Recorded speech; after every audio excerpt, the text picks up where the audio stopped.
I'm speaking with Tom Sito, author of a number of books. Actually, I'll list them quickly here.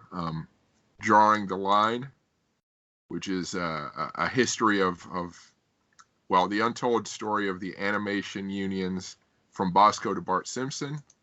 He's written Moving Innovation: A History of Computer Animation, a very well-regarded book from 2015, and he will soon have, in 10 days, I guess, you'll have Eat, Drink, Animate, and Animator's Cookbook will be coming out, which I guess has recipes from a number of animators plus animation history mixed in there too. Yep. Okay. So here today we'll talk about computer animation, but we'll also touch on the various books. And for my listeners, we did a full interview on Drawing the Line, so you can find that podcast episode posted already. All right. Well, thank you for speaking with me. Okay. Nice to talk to you. So first, let's touch on the cookbook. What's the genesis of that? Well, it's funny. About I can say now 40 years ago, when I was working for Richard Williams, and I had a chance to assist Grim Natwick. And for those who don't know, Grim Natwick is the artist who designed Betty Boop for Max Fleischer. So he was the lead animator of Betty Boop. He also was the lead animator on Snow White for Disney. So he was a very legendary artist in animation circles. And he's originally from Missouri, from Chillicothe. And one of the things that he liked to do is share with his assistants his personal chili recipe. So I had Grimm's chili recipe, and then I had I realized I had Walt Disney's chili recipe, and I had a recipe from Hayao Miyazaki on cooking ramen for the crew at night, and I thought I could do a cookbook. And one of the things that surprised me was that a lot of people whose job is working with an abstraction, like you're working with paper or you're working virtually, digitally. A lot of those sort of people whose full-time job is working with virtual elements like to relax by doing something tactile. Like a lot of computer programmers like to garden or refinish antique furniture, and a number of them cook. So once I started asking people, "Do you have a recipe?" They were like, "Okay." Yeah, so I have recipes from Chuck Jones and from Frank Thomas and Bob Clampett, modern day Pete Docter, Michael Giacchino, Brenda Chapman, Eric Goldberg. They all popped in with something. And it doesn't all have to be gourmet. Some of it is very simple. So it goes everything from. I had an assistant who worked on Osmosis Jones and Iron Giant, who's now a chef at the Ritz-Carlton in Florida. And he sent me a gourmet recipe down to a guy who used to direct death metal videos. And he gave me a recipe for picklebacks, which is bourbon and pickle juice. Oh, okay. Interesting. Okay, I'm not judging, but once you started looking, it's fun, so. So now, have you cooked each of these yourself, or have you had other people cook them based on the recipes? Well, yeah, I cook most of them myself, but also a very good friend of mine named Robert Lenz is a story artist, and he was actually the head of the story. He was the head story artist on Toy Story, and he studied to be a chef. So he wanted to help. So he did a lot of the recipes as well. So like once you start asking people resources, you start finding about all these people going, oh yeah, I love cooking. It's fun. So, it's something you could do that, you don't engage your eyes, and it's kind of relaxing. And as Picasso said, it's good. You can eat it. Yeah. Now, do you, these animators, did you notice, do they have much food reference in their works? Yeah. Well, that happens a lot. I mean, Miyazaki's stuff. I mean, you look at Spirited Away. There's so much about food in the story. There's so much about eating and all, and preparing food and all. So there's a lot of that. And of course, with Snow White, you got the soup eating sequence, and You've got, there's a lot of additional things to preparing food and such. So, you Mm-hmm. know, there's a number of Betty Boop things. One thing I noticed, like with the older art, the older animators, the ones who came of age during the Great Depression, Mm-hmm. like the previous generation, is that their recipes tended to be kind of Spartan because of the needs of the Depression. Huh. So the recipes are very simple. Like Ward Kimball, who created Jiminy Cricket. John Kimball, his son, told me, he says, "Yeah, Dad would open a can of corned beef hash and throw some peanuts in it. Here, dinner." I guess you hit the basics, I suppose. Yeah, yeah, So, and it's interesting because I did a lot of research in older Hollywood restaurants because I was talking about Chasen's, which was a very famous Hollywood restaurant where Walt Disney met Leopold Stokowski and first talked about the idea of combining classical music with animation that Mm-hmm. resulted in Fantasia. And I noticed that the older, like sort of golden age Hollywood establishments, most of the clientele being the actors and performers were originally vaudevillians, which meant that you slept in railroad stations and flop houses, and and it was a very hard living. Mm-hmm. So on the menus, it reflected that in that they would have elegant dishes like turtle soup and foie gras and caviar, and then they would have a thing called hobo steak, which is you take a cheap cut meat and roll it in salt and bake it. Like Mm-hmm.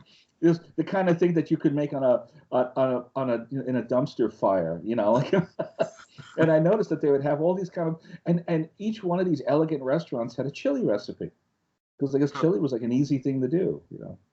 Huh. That's pretty interesting. Um, Yeah. so let's switch to computer animation history. Mm-hmm. I had mentioned I had just seen How to Train Your Dragon 3. I don't Mm-hmm. know if you've seen it. It's A beautiful film. Yeah. yeah. So Mm-hmm. I read a review or some comment that it's at the forefront of computer animation. Maybe do you agree? Is that film? Does it show us what the most that's possible right now is, or Oh yeah, oh yeah. Well, I think yeah, yeah. I mean, each new film tries to push the envelope, like and try to plus, the way things look. You look at the last Toy Story, you look at the Toy Story films, and you look at compare it to the first one. Mhm. Just like with How to Train Your Dragon, like this is number three. You look at number one, and you can see the difference. You Mhm. can see how much more sophisticated the imagery is now. It's a never-ending kind of like arms race to kind of like improve the look of these films. Mhm. Now, I just came across an article on I'm probably mispronouncing it, but Ub Iwerks, Oh, Ub Iwerks, Iris. Mm-hmm. and it was just talking about how I guess his ultimate passion was developing the technology of Mm-hmm. animation, and it just made me wonder: is there anyone right now that who's as much a pioneer as he is, or is it more a collective effort among people? I'd say it's a collective. When computer animation began, originally it began with research scientists and engineers working on their own, Mhm. not really knowing that much about filmmaking or animation, except buying, like a how to animate guide. There was a famous workbook done by the MGM animator Preston Blair that was like the Bible for a lot of the industry in the 70s and 80s. Like a lot of people were buying Preston Blair's book, plus Hallison Whitaker's, Timing for Animation. Um, but you had scientists working in a vacuum, like on their own, and then you'd have the occasional artist or animator who was interested in telling stories in not just with pencil and paper, but wanting to do something digitally. And it wasn't until the late '80s, with the advent of studios like Pixar and Pacific Data Images, that they started to meld. And the system that was created by Ed Catmull and Alvy Ray Smith and the folks at Pixar was that for every tech person, you had an artist. You had an artist, tech, and they would complement one another. The artist would say, "I need this," and the tech would invent it. So that seemed to be a good relationship. And so this way, the engineering people could do what they do best, and then the artists could do what they do best. Mm-hmm. Now, another thing I came across was, I guess, an article on Spielberg. People saying that he's really pushing that the movie theater experience needs to remain. I guess he was pushing back on Netflix winning awards. So it makes me wonder: is there, as far as animated film, are there factors about that? The animation process or whatever that still makes theaters the way to see them, or is it fine on a small screen? Well, I can't speak to the Spielberg issue because I haven't read the whole thing yet. I'm sure I'm going to hear about it soon at the next governors meeting. But I think a lot of people feel like we're losing a little something from the movie experience by watching things on a small screen, because there's something about losing yourself into a film. The old Hollywood film director John Huston used to say, if I could make you forget who you are and where you are for 90 minutes, I've done my job. Meaning, if you're watching a film and you're thinking, oh, I got to pick up the laundry on the way home and I got to get potato salad or something, then the film isn't that interesting. A really good film holds you, until the credits, and then you kind of, go back to what you're doing. And the danger is by everything going to a small screen, we're losing that. And when you see big spectacles, big large films, with a lot of stuff in it, it's it sort of increases the the film going experience.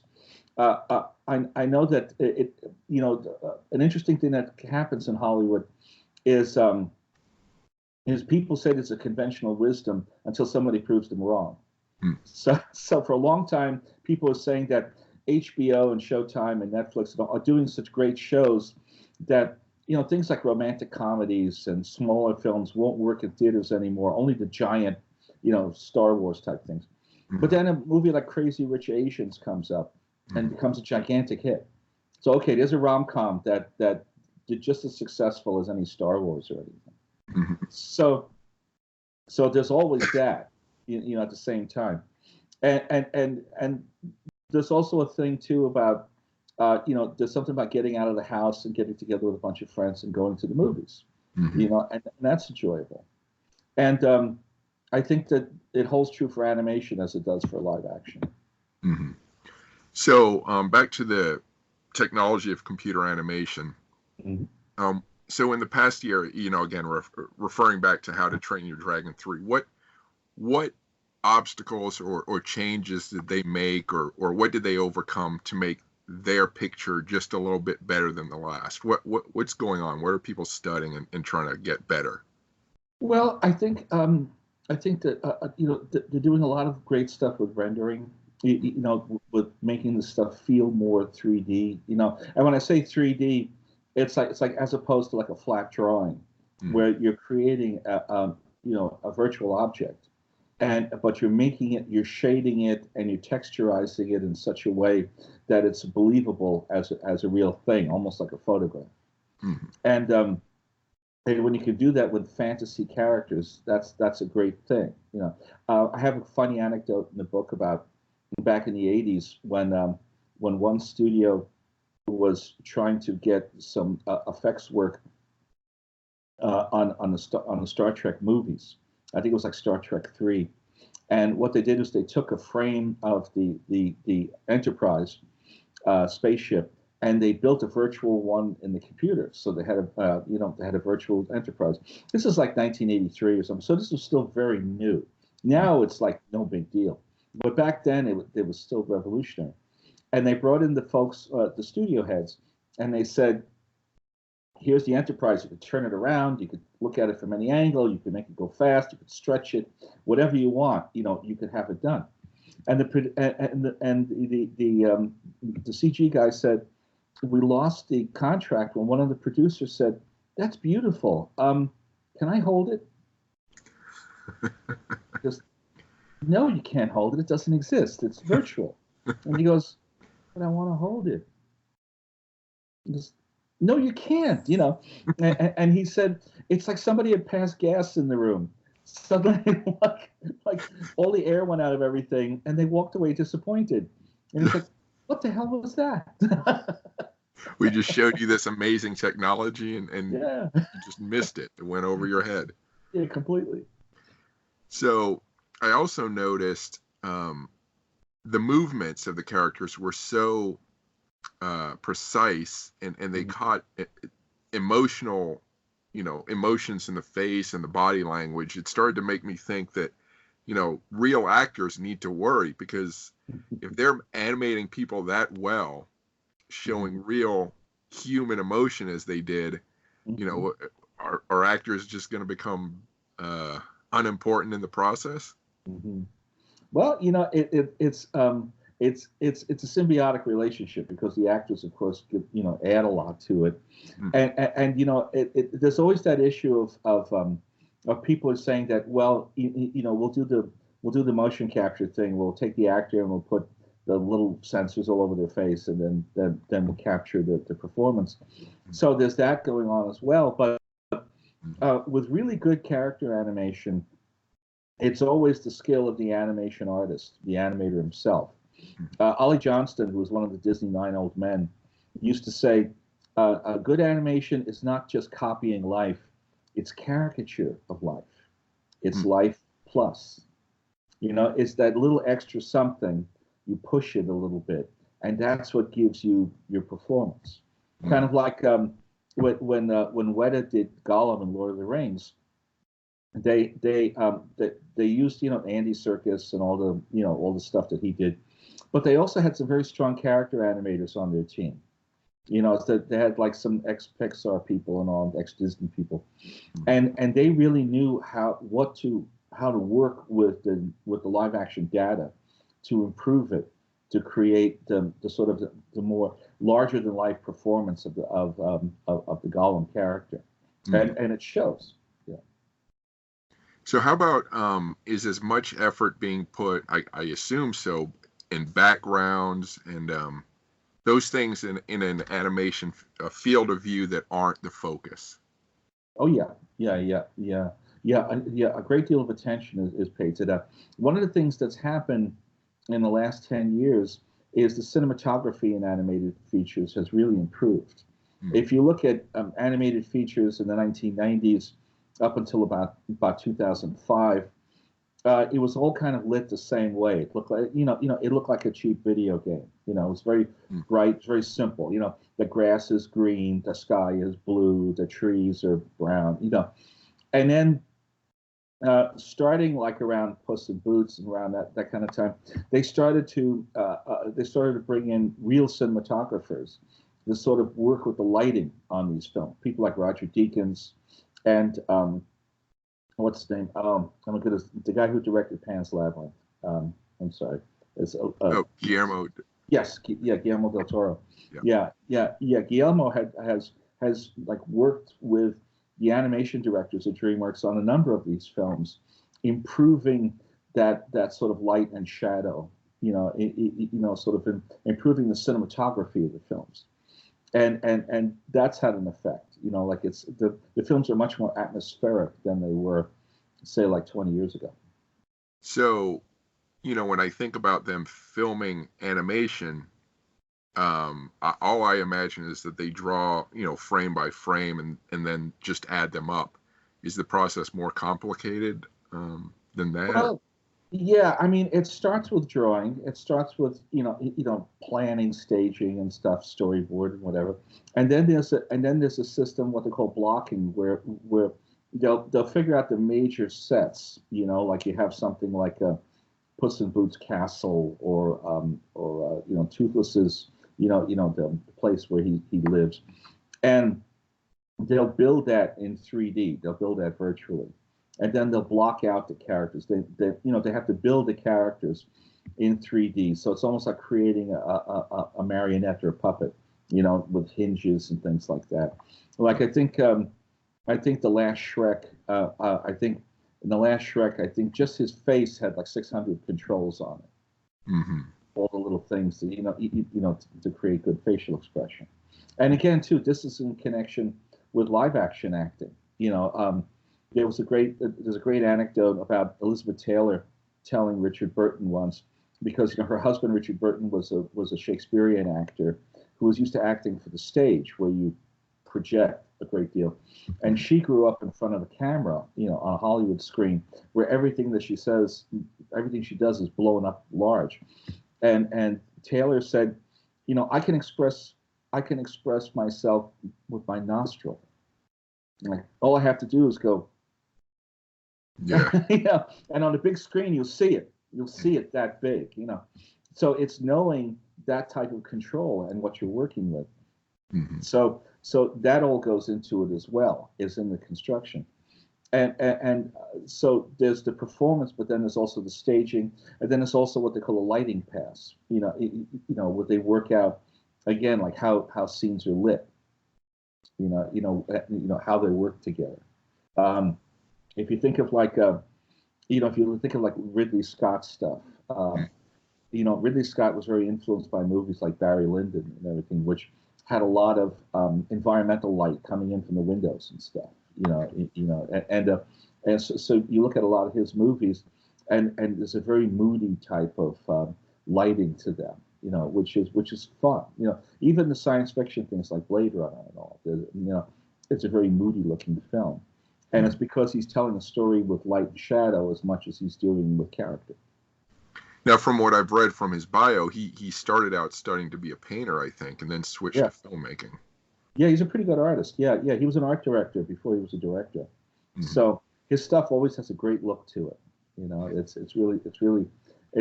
He's a fun one to study. And a lot of times, I teach storyboard, and a lot of times, Ridley would draw his own storyboards. And I think if you get his first movie, The Duelist, mm-hmm.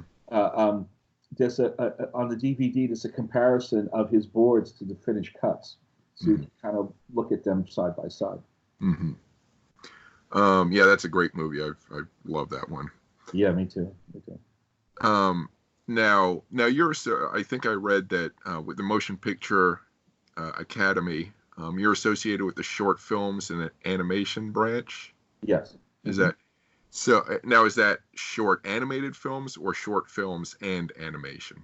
It's a combination, because it's the original branch was shorts, and it was animated shorts and live action shorts, mm-hmm. and then feature animation wasn't added till 2001. Mm-hmm. So all the movies before 2000, there'd be an occasional like Snow White and the Seven Dwarfs got a special Oscar. Mm-hmm. And Who Framed Roger Rabbit, 1988, got a special Oscar for its effects, but that was pretty unusual. In 2001, we created a regular category for it, and so that's all in our division. Okay, and I ask because I'm curious. I don't know how much you're aware of sort of these smartphone visual editing tools. You have Vine used to be out, you have TikTok, you have these ways that the average person can put together videos that go viral.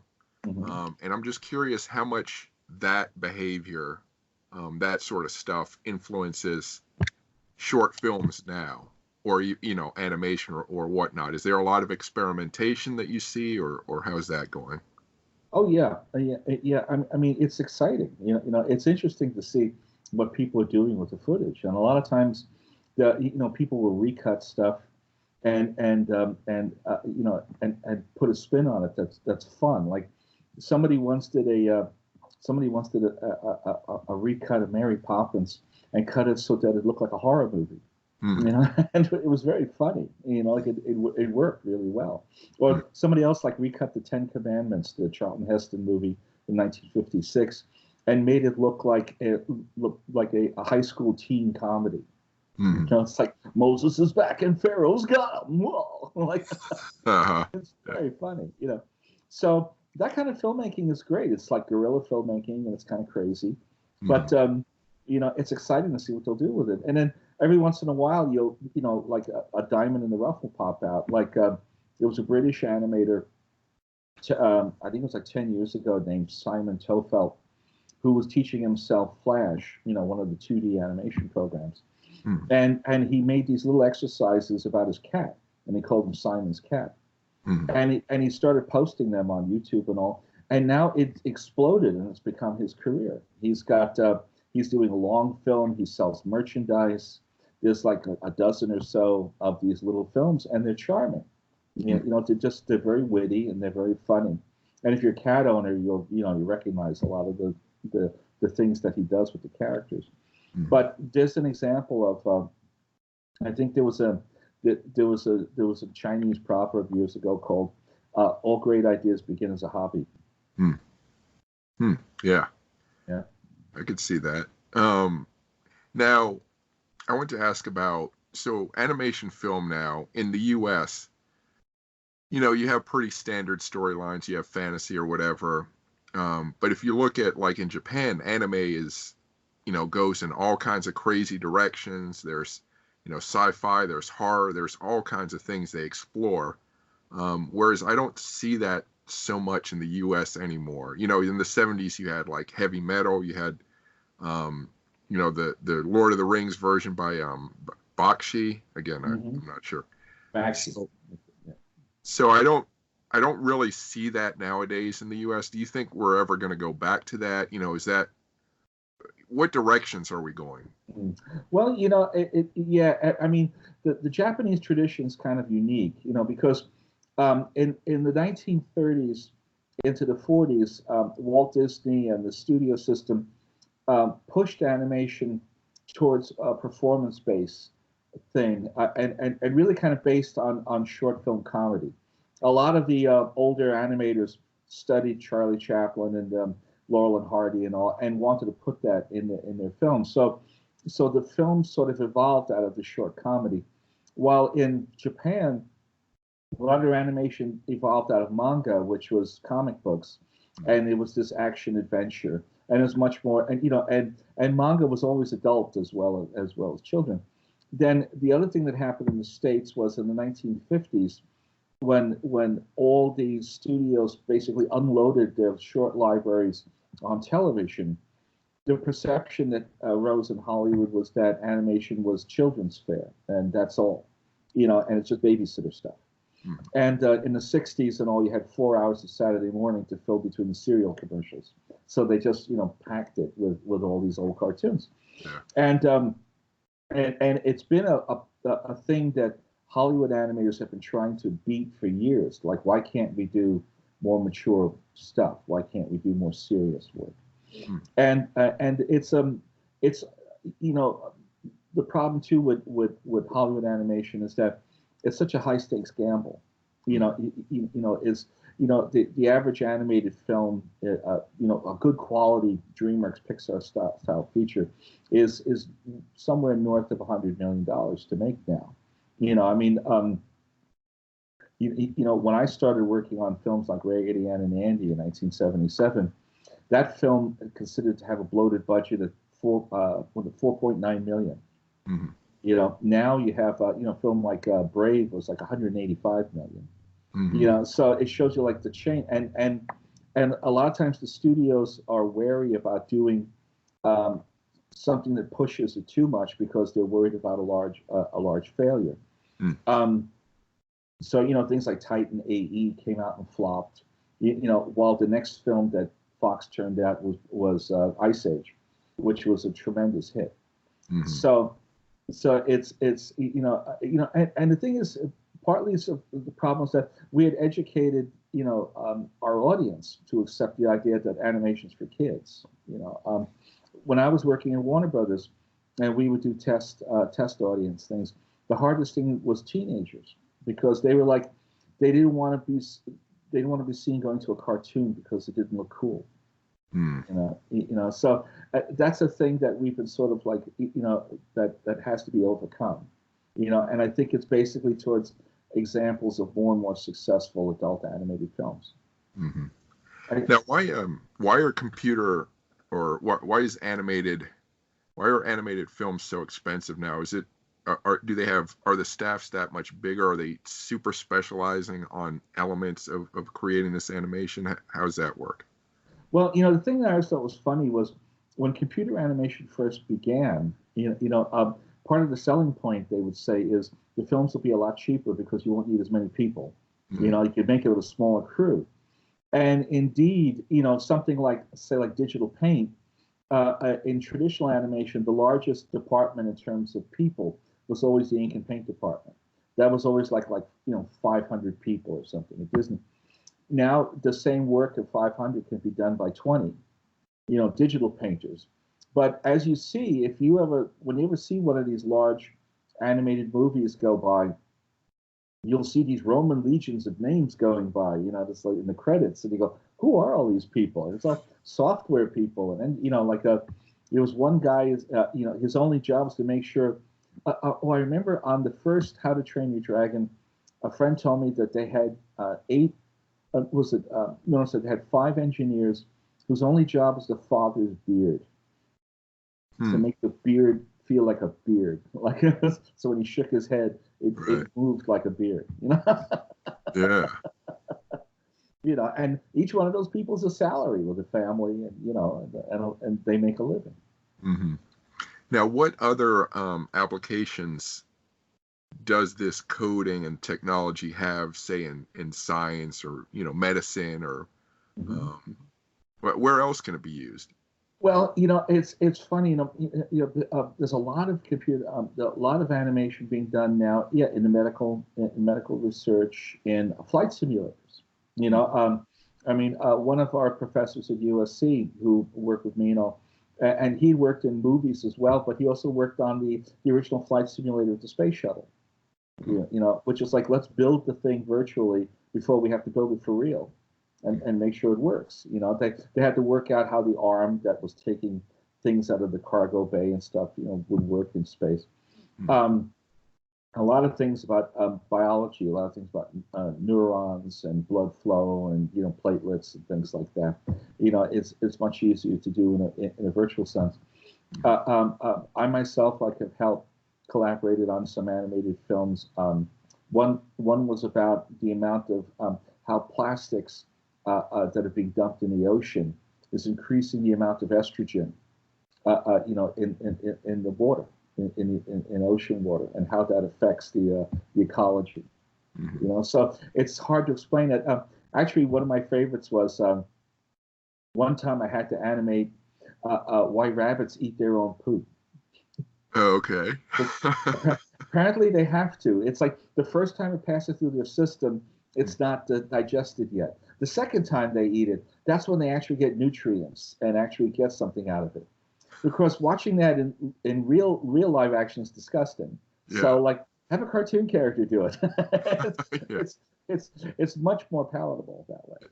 Both ways. So I'm still trying to get my head around, let's say, or just talk about a college program that deals with computer animation, and or a studio that's trying to budget how much a feature will cost. I'm still trying to understand technology. I don't want to say who's more important, but how each one affects between the engineer and the actual animator.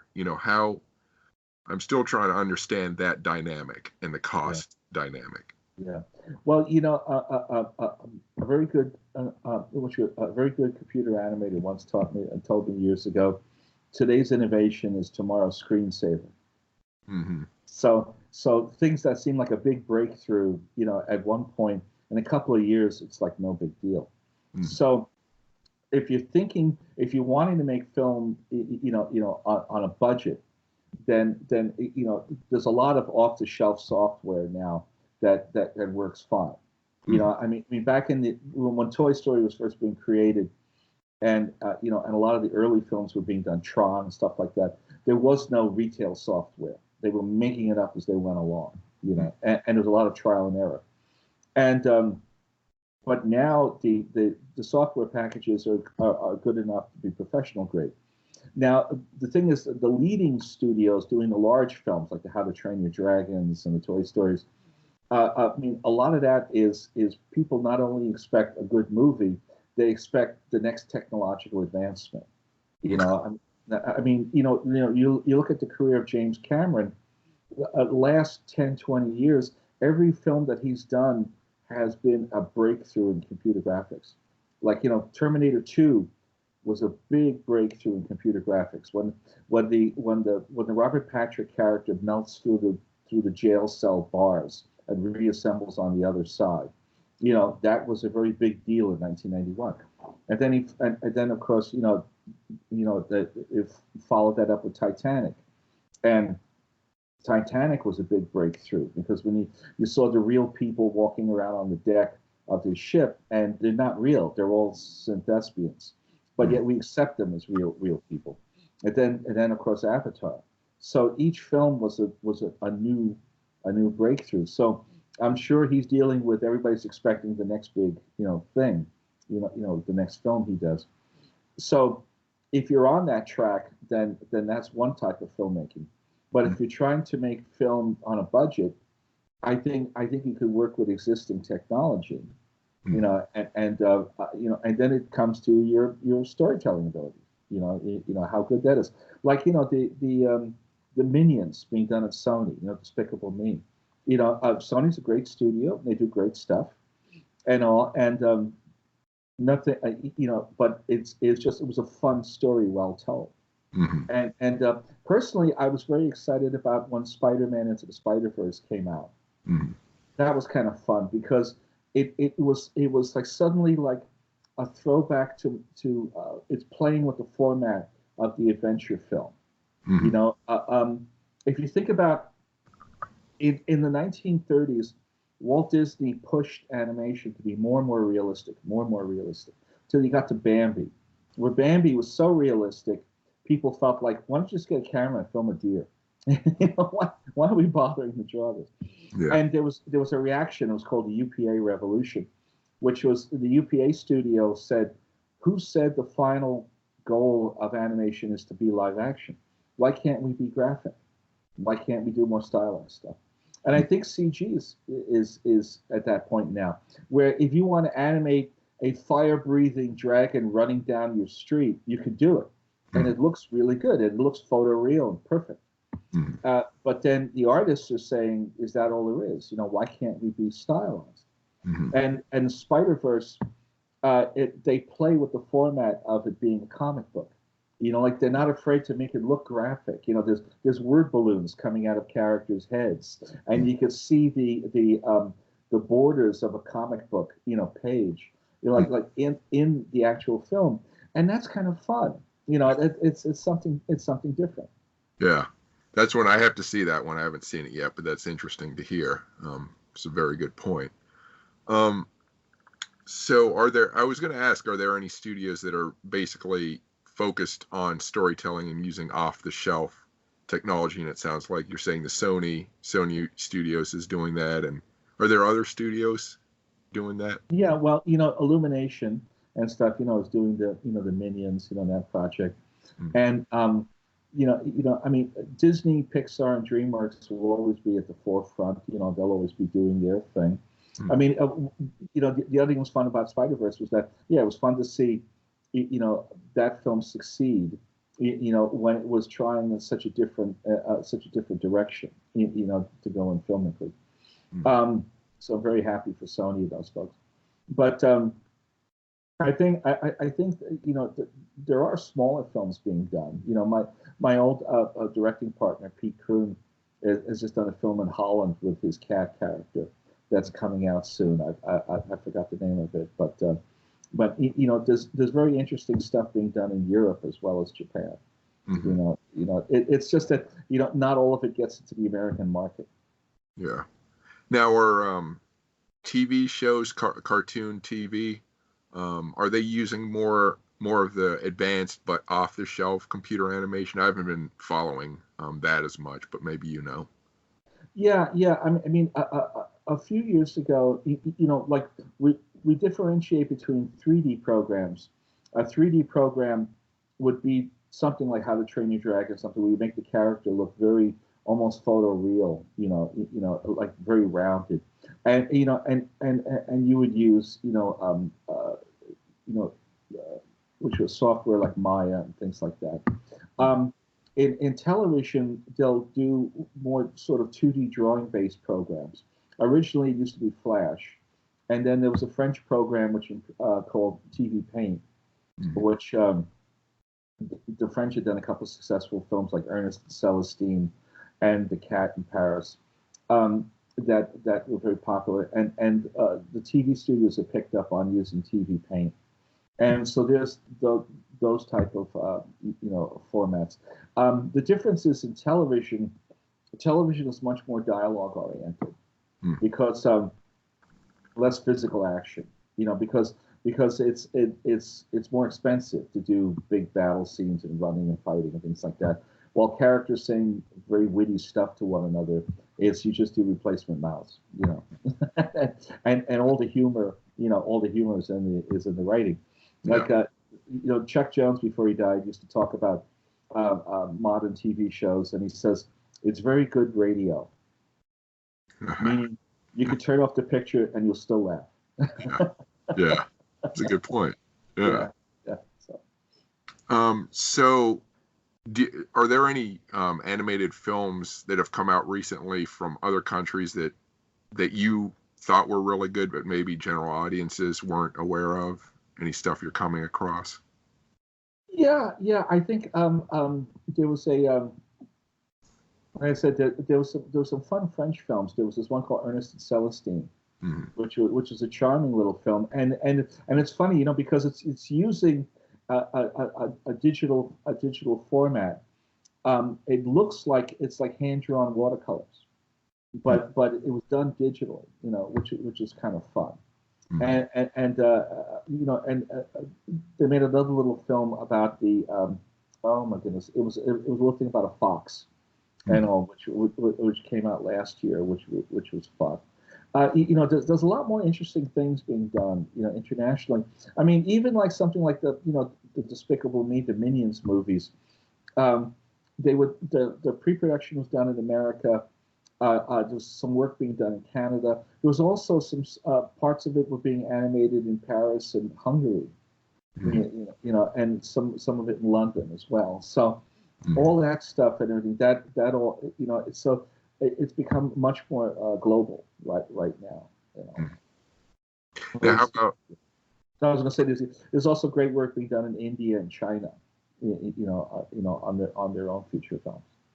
Yeah, I was going to ask because those are huge markets that, I mean, they don't, to some extent, they don't even need to go outside their market to still make money because they have such large audiences. Yeah, that's true. That's true. Yeah. Disney had a satellite studio in India just to make stuff for the Indian market. Because their film industry is so robust. And a lot of people there still go to the movies. So it's actually very cost effective for them to make films over there. Would they even release those films in the U.S. for enthusiasts, or do they even bother dubbing or subtitling or whatever to let Americans see it? Yeah, I mean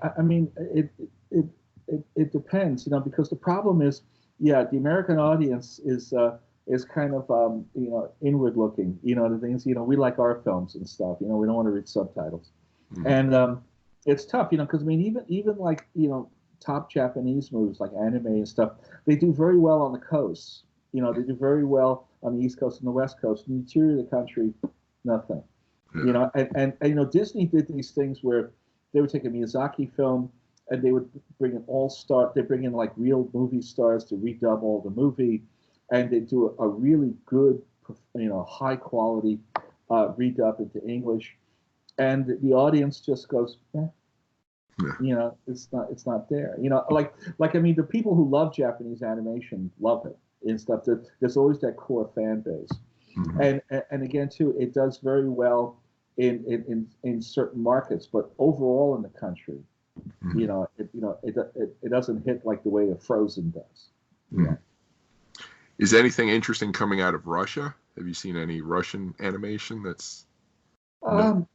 Well, the Russians do stuff for their market. Yeah. Again, too, they have a huge global market there. They haven't done as much in terms of international cooperation.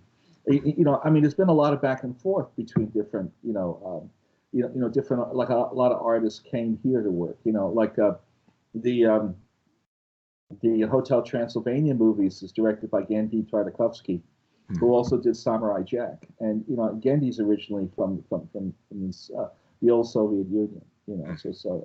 He gave me a good recipe too for cutlets. So Okay, okay.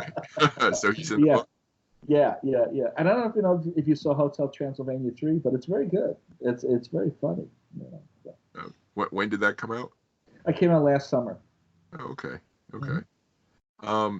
Now, how about animation mixed with live action? Does it just basically follow developments within the animation field, or is that its own sort of developing, does it develop on its own in some way? Yeah, well, it's a different class of beast there. We call those films hybrids. A hybrid would be a movie like Ted. The one with Mark Wahlberg and the teddy bear, the vulgar teddy bear. Or something like that, where it's it's a live action movie with an animated character in it. And the thing is, the borders are so porous now. When I started in animation in the '70s, it was pretty simple. You had live action, you had animation, and the only time there was a crossover would be like a Honey Nut Cheerios commercial. Which is somebody's got the little bird on their finger, like, hello Bucky, and be talking. Now it's like, okay, is Avatar an animated film or a live action movie? Like, how much of Avatar is live action? It's like about 5 minutes of Sigourney Weaver smoking cigarettes in a laboratory, and the guy in the wheelchair gets up on the sunbed, and that's the live action. Yeah. The rest of it is giant blue people on flying dragons running around. So it's finding there's an art to sort of working out the balance between the two. I mean, working on Who Framed Roger Rabbit and films like Hop, the one about the Easter Bunny. There's a whole subgenre of people who working within a live action movie, but planning for the animated characters to be added in afterwards. But it's fun. So I also notice, or I also, it makes me think about movies. If you think about stop motion photography or stop motion films that use the models and whatever. Yeah. You have something like the Lego Movie, which is animated, but it's almost like it's trying to look like it's like it's using stop motion models. Deliberately. Yeah.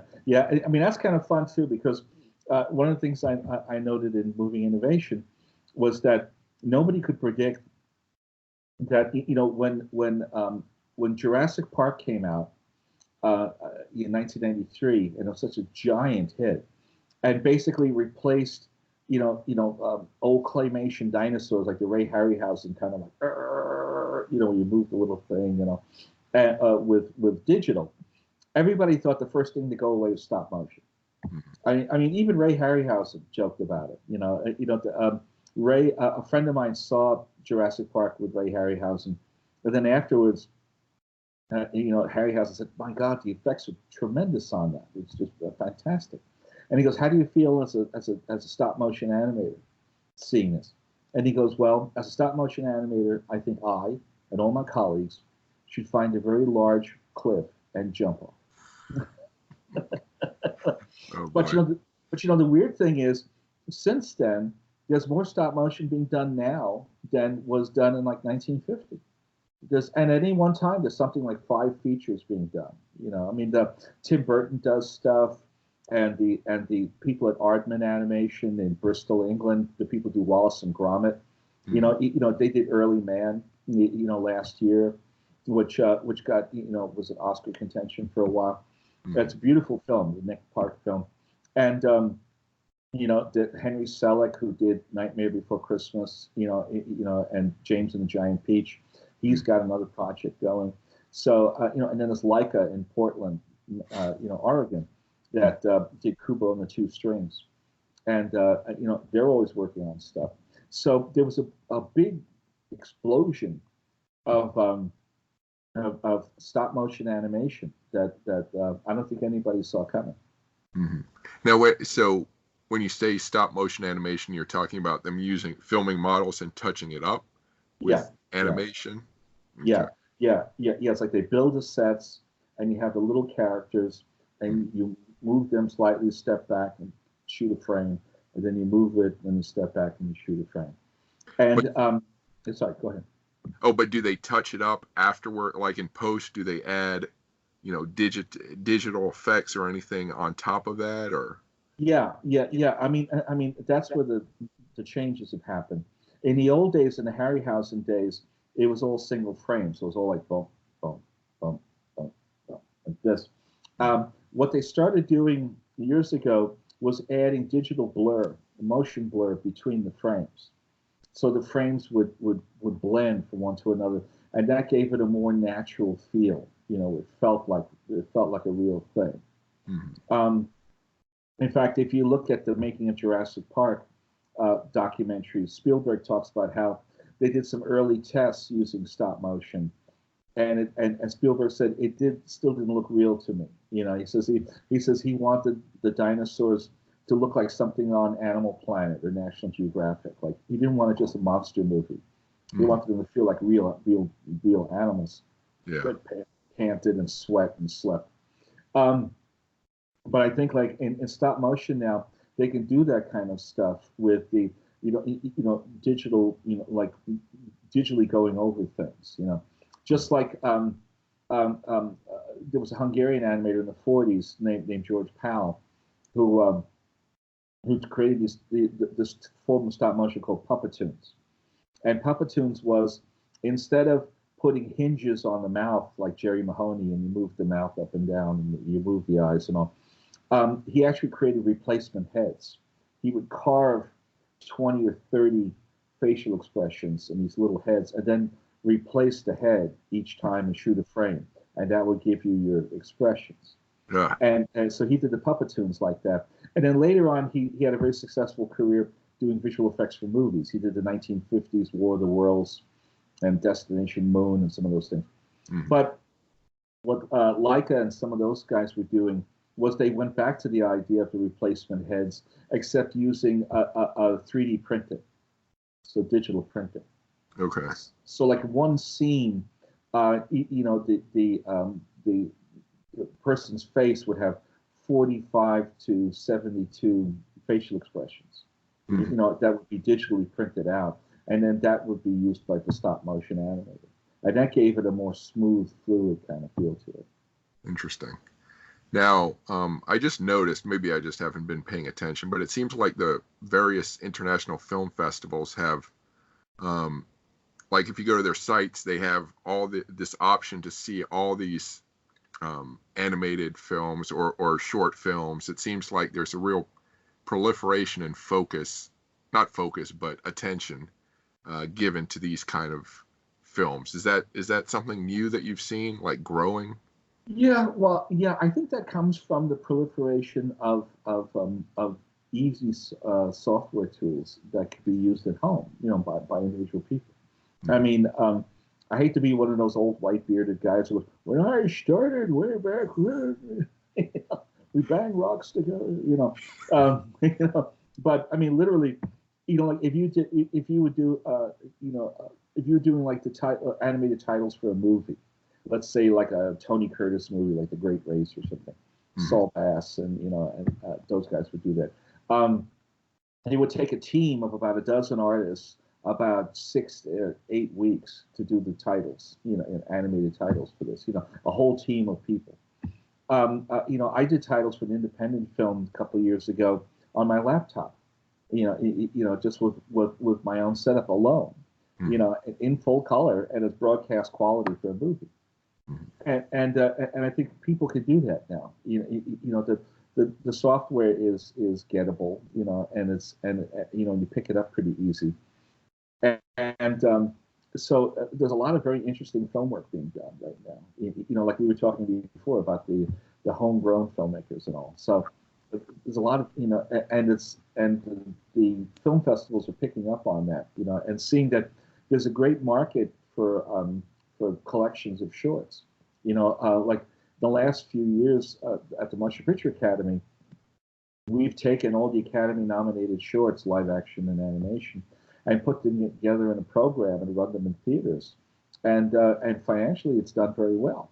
It gets a good audience to come out and see. Now, how does someone like you I can't imagine you can see all these films. Are you sort of does someone curate it for you, so that you become aware of what's out there? How does that work?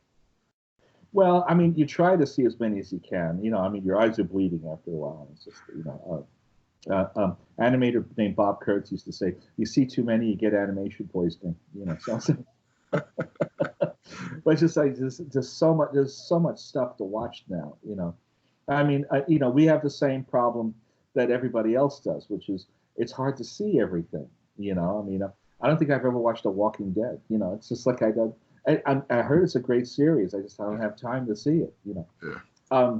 So you try to get as much in as you can.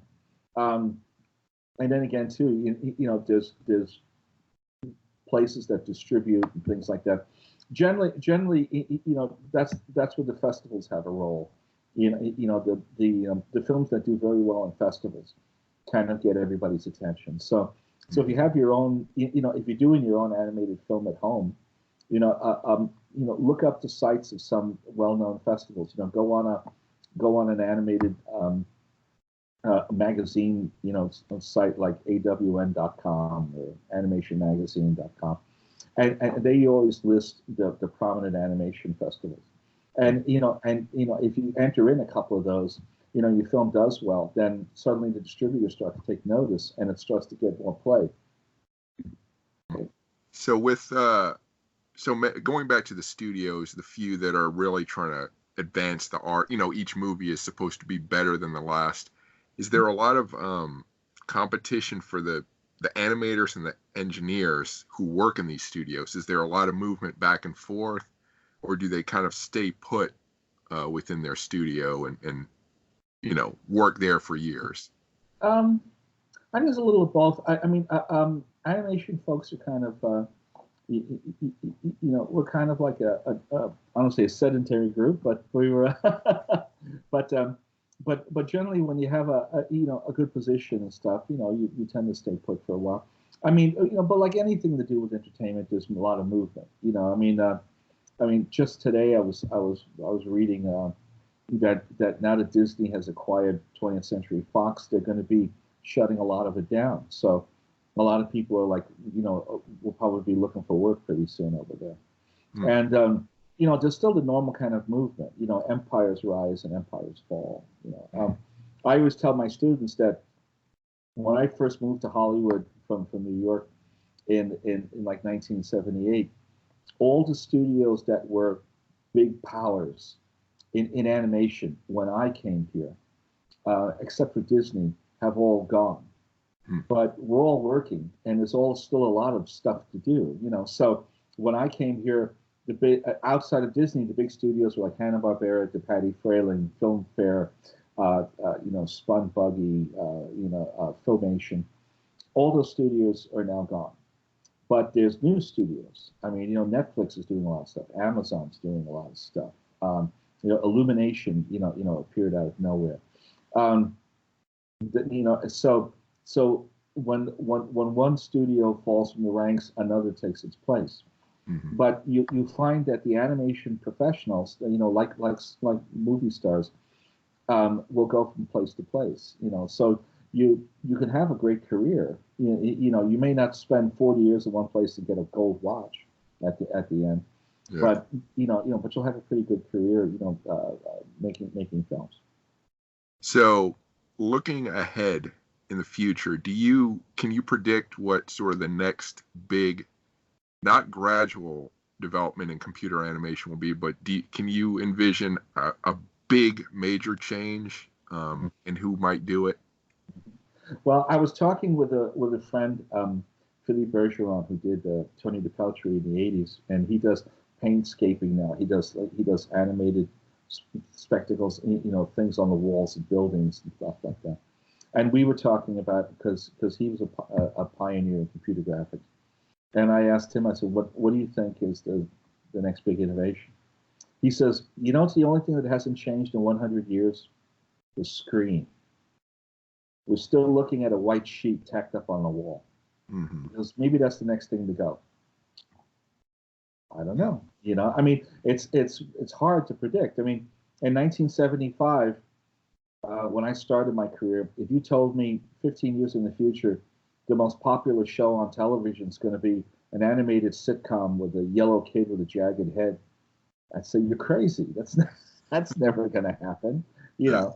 Nobody watches cartoons at night. That's crazy. But look how it's changed.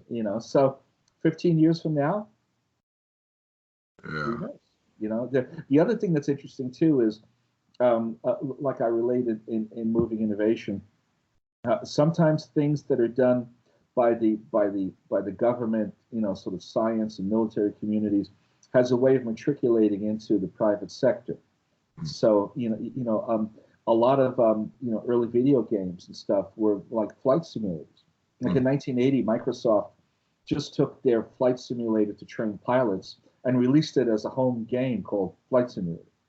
And it was a gigantic hit. Like everybody went, that was in 1980. Everybody went crazy for it.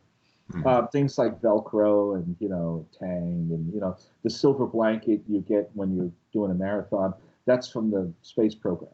That's where that comes from. Well, one of the things a lot of government people have been working on is this sort of augmented reality, AI kind of centers where you would go into a room, almost like sort of like the holodeck of Star Trek: The Next Generation. Mm-hmm. You would go in a room, and the room would suddenly be a street in Fallujah, and you have to work out a live fire exercise. Well, that has a way of getting to the private sector, where maybe one day you're gonna put on the goggles, you're gonna walk in a room, and you're in the Hobbit Shire, or you're My Little Pony land. I don't know. So but except you'll be experiencing it in 3D instead of looking at it on a screen. Who knows? Yeah. So where can people find more of your thoughts and works online? Yeah. Well, I have a number of articles published and all, and again, the cookbook is available for pre-order on Amazon, and my other books are still available, which is nice, and occasionally I'll do a piece of stuff for some of the major animation related periodicals like Animation Magazine or Animation World Network. Mm-hmm. Did you want to mention, you have a personal website? Did you want to mention that, or? Yeah. I mean, I have a website. I don't do as much on it as I used to. It's like, who was it? Someone asked Napoleon for a favor, and he said, "You could ask me anything but time." So, okay. Well, that's all the questions I have. Do you have any final thoughts or words? No. I think thank you for having me, and thank the audience, for watching. And if you want to know how to make stuffed pork chops, like the way a Chuck Jones animator would, you can pick up my next book. And I also have a lot of cocktails too, so it's a lot of Mary Blair's martini, it's interesting, too, because we're talking about the difference between traditional animation artists in the 40s and 50s. It was a very sort of alcohol-based medium, and then when CG got started, it was the late 60s into the 70s.